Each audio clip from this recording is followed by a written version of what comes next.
গাইবান্ধার গোবিন্দগঞ্জে বঙ্গবন্ধু শেখ মুজিবুর রহমান ও Bangamata Begum Fazilatunnesa Mujib gold cup প্রাথমিক বিদ্যালয় ফুটবল টুর্নামেন্ট 2024 এর পৌরসভা পর্যায়ের ফাইনাল খেলা অনুষ্ঠিত হয়েছে।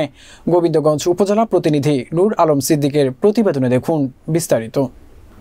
সোমবার বিকেল 4টায় কুঠিবাড়ি ঈদগাহ মাঠে পৌরসভার 12টি প্রাথমিক বিদ্যালয়ের অংশগ্রহণে টুর্নামেন্টের ফাইনাল খেলার উদ্বোধন করা হয়।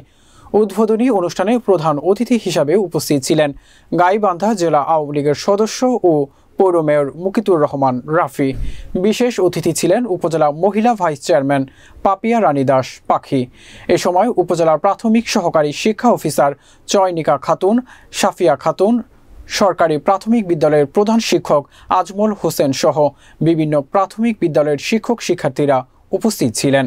ফাইনাল খেলা শেষে অতিথিবৃন্দ চ্যাম্পিয়ন ও রানার্স আপ দলের মাঝে পুরস্কার বিতরণ করেন।